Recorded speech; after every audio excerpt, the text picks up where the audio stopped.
Hello everyone, Jag Taggart 93 here with a review of John Romero's Daikatana. I saw it for cheap one day on Steam, and despite my memories of how badly this game was received, I downloaded and played it. My initial reaction was that this game is not half bad for what it is. It was extremely innovative for the time, had some generally interesting and incredibly ambitious ideas, and it was made around 1997, so it was pretty good again for the time. And then I realized that I was wrong. I actually later found out that it came out in 2000, so why on earth did I originally think this game came out in 1997? Well, I think that is around the time when hype for this game was at its greatest. I remember hearing how John Romero left id Software to create his own development studio, Ion Storm, where the slogan was "Design is Law." Their developers could create freely without the pressures or worries of having to make concessions in favor of development. Looking back, it is obvious that this philosophy was largely born out of the frustration John Romero was still feeling about his experiences with Quake. Now, Quake 1 is really one of my favorite games of all time. However, the development for it was painful to say the least, as John Romero was compelled to drop a lot of his ideas in favor of technical, marketing, and developmental demands and deadlines. But now, under the Ion Storm banner, Daikatana was to be the project that was emblematic of creativity without compromise, and in a nutshell, be that project that was all about putting design first. Design is law.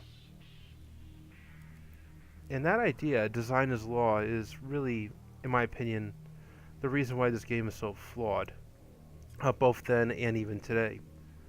Due to this design philosophy of design being king, essentially, and John Romero wanting to switch engines from Quake 1's to Quake 2's, the id Tech 2 engine, around 97, the game was delayed again and again. Meanwhile, details were pretty scarce for players. The only thing I remember seeing at this time was that infamous ad where John Romero wanted to make me his bitch, apparently. Now that surprised me to say the least. When I thought of John Romero, I thought of creativity. Someone who could deliver a game that was atmospheric, original, and addicting. That was the idea, really, an engaging and intuitive first-person experience. At least, I thought that was the idea. What this ad told me was that John Romero's only goal was to make a game that was hard as rocks. That's it. Just a hard game. None of the frills, none of the creativity I'd come to expect from him. All I knew, and was reminded of again and again in these magazine advertisements, was that Daikatana was coming out, and it was going to be hard. Will it be engaging? Will it be intuitive? Will it be creative? Who knows? But John Romero was definitely out to make me his bitch. So yeah, at this point, with these advertisements, and that being the only detail, oh right, and also on the bottom of the advertisement it says "suck it down," so great. That's when I started to lose interest with this game. And I think those are really the reasons why I thought 97 was the date of this game's release.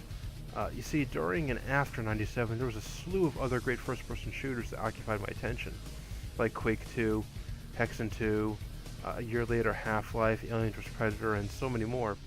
So when 2000 hit, and I was busy enjoying Perfect Dark on my N64, I really did not notice Daikatana's release. Again, most of the press I heard about it was from 97 and on, and then I got distracted with other games. So yeah, now with all that out of the way about my memories of the development and the advertisement campaign, I can now get into the good and bad of this title and give you a more complete idea of what you're in for if you do purchase this off Steam. So first, the good. And yeah, I will admit there's quite a lot that's good about Daikatana. The time traveling ideas that John Romero had with Quake are front and center here. Now, had I known this was going to have time travel in it, I might have cared a little bit more about following this game all the way back in 97, but no, Ion Storm only cared about reminding me that I was John Romero's female dog. The time traveling thing, they don't need to tell me that. Anyway, not only is there time traveling, but each time period has its own unique set of enemies to fight, and each time period has its own unique arsenal for the players to use. Now, among the enemies is a wide variety of AI styles and attack patterns and strategies. So from that aspect, Daikatana hits a home run. In this game, there are over 60 unique enemies, and they are all smartly grouped around thematic time periods. In the face of time, personnel, and other constraints, Having to design that many enemies must have been a very daunting task, and it must have been overwhelmingly tempting to just compromise and maybe make a core group of soldier-type enemies to reappear in each level, or maybe some other concession where you have only one time period with Daikatana and then make the other time periods be expansion packs. In hindsight, I'm actually really thankful that Ion Storm stuck to the original design here and did not make those concessions. However, the weapons, they're more of a mixed bag than the level design or the enemies. Again, I admit that the weapons are incredibly unique, and each weapon fits its respective time period really well. However, and really this is Daikatana in a nutshell, the weapons are a bit too unique for their own good. Now I can go on and on about this point, but I'll try to keep it brief. Your first weapon is the Ion Blaster. Its shots ricochet off walls that can and often do come right back at you. The shots are also very small comparatively to other projectiles and move very fast, so trying to get out of the way of your own shots after they come bouncing off a wall is nigh impossible. Also, firing it underwater is also hazardous to your health, and the first level just so happens to be in a swamp area. Goody. You later find a shotgun that fires 6 shells at a time. Now this weapon would be great if the 6 shells came out in a really fast burst, but they don't. Instead they fire one after the other, after the other, after the other, after the other, at about that pace. Meaning for you to get the most punch for your 6 shell investment, you often have to keep out in the open as your gun finishes firing at the enemy that's most likely firing right back at you. There are other weapons later on that look really cool but are incredibly unwieldy, like the shockwave cannon, which you get later at the end of the first time period. The shockwave cannon fires these huge bouncing ball projectiles that radiate, that basically cause like a mini earthquake wherever they hit, and you will die to that weapon a lot if you're not careful. There's also a weapon later on during the Dark Ages, a staff that can summon a demon, which sounds pretty metal, sounds pretty awesome. However, if there's no enemies in proximity when you use it, that demon attacks you. And there's also a cryo rifle later on, a cryo rifle that acts like a machine gun and shoots out ice, which is really fun to use. But again, its projectiles bounce off walls, and these projectiles move wicked fast. So again, they will hit the player. Along with those guns, there's also the titular Daikatana, and it really is my weapon of choice. At first it's pretty weak, but the more you use it, the more powerful it becomes. Like you, the character, protagonist, hero, it is capable of leveling up. And with each level up the Daikatana gets, you get a really cool Highlander type quickening sequence. However, like the other weapons, the ideas get in the way of enjoyment. You see, at its most powerful, the blade radiates lightning. And that sounds pretty badass. It's flashing, bright blue and bright white. However, in practice, having a substantial portion of the middle of your screen taken up by splastic flashing colors of bright blue and bright white can really make one's eyes hurt after a while. And again, this is another example of Daikatana's problem of creativity before everything else. Lightning swords sound freaking awesome, but not when they cause eye strain. So in practicality, it doesn't work. In idea, it's awesome. Again, that's really Daikatana, what you're getting. Now, some of the weapons do have a very innovative function and come off really well in execution. Those weapons are few and far between, but one of my favorites is the Silver Claw weapon. You see, in the Dark Ages, every now and then you'll run into these werewolf-type creatures that just do not stay down, unless you give them the coup de grace with the Silver Claw weapon. Now, any other game might treat these werewolves just like any other enemy that you shoot until they stop moving. But Daikatana remembers their mythical vulnerability to silver and uses it in gameplay pretty well. And it's things like this that prevent me from really hating Daikatana. Those really smart nods that tell me that there was some genuine passion at work here. And then there's the friendly AI. And then my rage goes right back up. You can't leave areas without them, so trying to advance to the next portion of a stage, often you're confronted with a big invisible wall, and you're reminded that you can't leave without your good buddy Superfly, so you have to go back. Sometimes these walls that end the level, you don't even know you're coming up to it. You think you're just continuing on with the stage, and then, boop, nope, you gotta backtrack.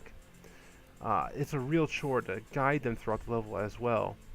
Now, I've heard John Romero state in a relatively recent interview, I think it was within the last 5 years, that the player needs to learn how to properly play with the AI to get the best experience with this game. So, I tried. Lord knows I tried. I tried, I really did. I will admit, when it's just one of them, either Makiko or Superfly, it's not that bad, provided they don't get stuck. There was one instance where I was in ancient Greece, and Makiko got stuck in the fountain. And this is actually a relatively common glitch. I've seen other players complain about this, but she got stuck in the fountain and just would not come out of the fountain. I kept calling her over, she just kept saying, "I'll be right there," and just kept walking around in circles around the fountain. This drove me nuts. The AI is capable of jumping, and they make some pretty damned awesome acrobatic leaps every now and then when you don't expect them to. But here, no, she just couldn't get up out of that waist-high fountain. So I had to reload my last save before that point, which was all the way back at the boss fight at the end of Era 2455 in Kyoto, Japan. Really infuriating. Now, there are times where you're playing and you'll have to split up from your teammates and later rejoin them, but those separation and rejoining points are not very obvious. Once you've played Daikatana a few times and become familiar with the layout of the different maps, then it starts to make more sense and you get a feel for it. But up until that point, that learning curve really sucks. Now, thankfully, today in 2017, there is still a community for this game. Its community has been active in patching the game and tweaking it to be much more enjoyable. For example, you now have a choice to play it without the friendly AI characters, which I'm sorry, Mr. John Romero, but I strongly recommend playing this without the friendly AI characters in Makiko and Superfly. You still see them in all the cutscenes, so that's fine. And there are a few times they help you, and they do help you at times. There's been times when they would actually help me clear rooms, and I'd be very impressed with that. You know, that's great, but the monotony of having to guide them through these levels just outweighs the good of my opinion. Looking back with the friendly AI characters, if you remember that Sherlock Holmes game where you had a Watson friendly character, and that he would follow you around very creepily, where you don't actually ever saw him walk, you just would turn around and boom, he'd be right there behind you. I think if Daikatana did that, it would be much better. You go to a room where there's enemies, and then Makiko and Superfly are just right there behind you, and they help you take out the enemies in the room because they do combat really well, actually. And then maybe they disappear for a little bit as you walk through the level again until you get to another area where there's enemies, and then boom, they're right there again for you, maybe coming from the sides or whatever. Don't actually have them try to walk through the entire level, okay? There's really no need for that. Now, even though it's been patched, there were still instances where I got stuck due to glitches. One instance happened in Kyoto, Japan 2455, where after a cutscene, a door that should have opened didn't. I loaded some earlier saves, and when I got to this point, I still had the same issue. So I actually had to restart my adventure, and thankfully it did not happen again. Also, there were times where I would get stuck in textures, and I needed the no-clip console command to get myself free. Really annoying, but not too game-breaking, I guess. So yeah, again, there still is a bit to hate about this game. However, I still keep coming back to it for some reason. I think it is because of the ideas and attention to detail. Now, I really love the cyberpunk and dystopian style and aesthetic of the first and fourth time periods, Era 2455 Kyoto, Japan, and Era 2030 San Francisco. I also love the dismally dark medieval fantasy setting, 560 AD, Dark Ages Norway. I even enjoyed ancient Greece, and admittedly Greek mythology and fantasy is really not one of my favorite settings. It's actually my least favorite setting to read about usually or play games set in. I'm not sure why. I think maybe it's just a little overdone. But yeah, the enemy types were very fun in ancient Greece. There's some very interesting traps. And the weapons were really cool. My favorite being that DUSK, that Xeno-like disc that constantly keeps coming back to you, and you can collect more of them so you can fire more of them in quicker succession. That was very satisfying to use. Now, if Daikatana is a lesson about the dangers inherent in putting creativity before everything else, then I think it is also a lesson in the importance of nurturing a good fan community. You see, with a long development, laden with personnel changes, engine changes, and a myriad of other difficulties, one could easily draw similarities to Duke Nukem Forever. However, one vital area Daikatana and Duke Nukem Forever differ is in their fan communities. You see, thanks to fans today, Daikatana is definitely playable and, despite the flaws, still even kinda enjoyable. It still has people to actively deathmatch in it, and as of right now, September 16th, 2017, there is a new patch for it. Meanwhile, Duke Nukem Forever's online scene is pretty much a desert. And it has been 6 years, and Gearbox and or whoever else, because with that development, damn. But anyway, it's been years, and we really haven't had anything in the way of an official editor or modding tools released yet. In fact, Gearbox seems like they, based on the changes they made with the Duke Nukem Forever DLC, seems like they don't actually want fans modding or creating content for that game, which is a shame. Unless that changes, Duke Nukem Forever will, well, sadly be forgotten. Whereas games that have an active fan community that are able to create, patch, and change things live on. I mean, heck, fans can make flawed games very fun, actually, if you let them. I mean, hell, look at Vampire the Masquerade Bloodlines. Now, that game on release was a glitchy mess of good ideas, but now, thanks to the fan community, really, in my opinion, and I will actually debate this, it is the best modern horror PC RPG ever.